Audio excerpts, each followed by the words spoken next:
महाराष्ट्र में बीजेपी और उद्धव ठाकरे के बीच रिश्ते कैसे हैं ये बात सभी को पता है, लेकिन इन सब के बीच देवेंद्र फडणवीस ने एक बयान देकर के सबको चौंका दिया है और उनके इस बयान में तमाम तरह की अटकलें लगनी शुरू हो गई।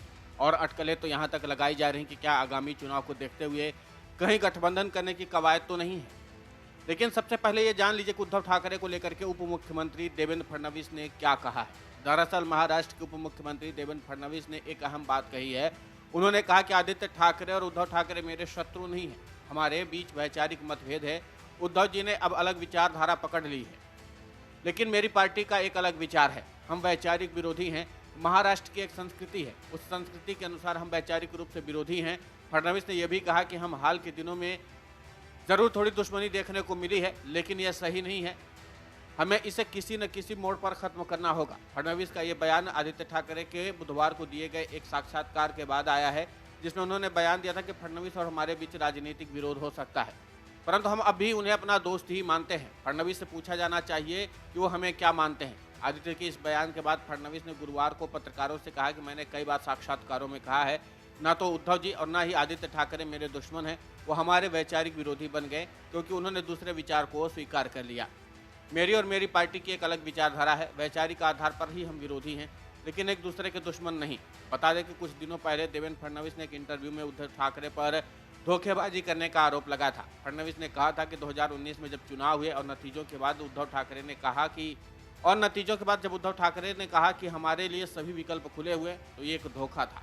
हमने तो मिलकर के ही चुनाव लड़ा था। एनसीपी सांसद सुप्रिया सुले को भावी मुख्यमंत्री बताते हुए लगे पोस्टर से एनसीपी की अंदरूनी राजनीति भी शुरू हो गई। हालांकि सुप्रिया सुले ने पुलिस से पोस्टर लगाने वाले का पता लगाने का अनुरोध किया है। इससे पहले अजीत पवार और जयंत पाटिल के समर्थक भी उन्हें भावी मुख्यमंत्री बता चुके हैं। गौरतलब है कि पिछले दिनों महाराष्ट्र में पहली महिला मुख्यमंत्री की चर्चा को बल मिला था, तब सुप्रिया सुले का नाम चर्चा में आ गया था। वहीं बीजेपी ने इस मुद्दे पर चुटकी भी ली है, लेकिन फडणवीस का यह बयान इसलिए तमाम अटकलों को जन्म दे रहा है क्योंकि जिस तरीके से उद्धव ठाकरे के हाथ से शिवसेना निकली है और शिंदे गुट को मिली है, उससे महाराष्ट्र की जनता के अंदर उद्धव को लेकर के सहानुभूति देखने को मिल रही है।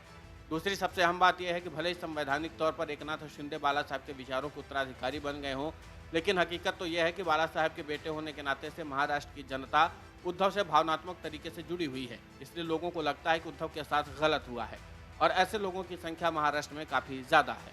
ऐसे में 2 सीटों पर होने वाले विधानसभा उपचुनाव में अगर बीजेपी और शिंदे गुट को हार मिलती है, तो फिर संभव है कि एक बार फिर से बीजेपी की तरफ से उद्धव के साथ गठबंधन करने की कवायद हो सकती है, क्योंकि महाराष्ट्र के लोगों में मातोश्री का प्रभाव काफ़ी ज़्यादा है। और ऐसे में शायद फडणवीस इस बात को भांप गए हैं कि भले ही उद्धव के हाथ से संगठन गया हो, लेकिन महाराष्ट्र की जनता के दिल में अभी भी उनके लिए सहानुभूति है और इसी सहानुभूति के जरिए वापसी उद्धव ठाकरे कर सकते हैं। इसीलिए देवेंद्र फडणवीस ने यह बयान दिया है। लेकिन माना जाए कि अभी फिलहाल देवेंद्र फडणवीस ने आदित्य ठाकरे के उस सवाल का जवाब दिया जिसमें उन्होंने पूछा था कि देवेंद्र फडणवीस से आप पूछिए कि वो हमें क्या मानते हैं। तो देवेंद्र फडणवीस ने भी आदित्य ठाकरे और उद्धव ठाकरे को अपना दुश्मन तो नहीं बताया, लेकिन इसके साथ साथ इस बयान के अटकलें भी कई तरह की लग रही हैं। देखना दिलचस्प होगा कि आगे महाराष्ट्र की राजनीति किस दिशा की ओर जाती है। Video desk अमरउजाला.com।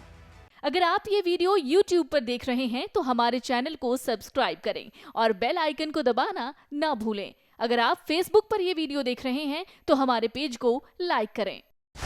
डाउनलोड करें अमर उजाला ऐप और पाएं खबरें लगातार।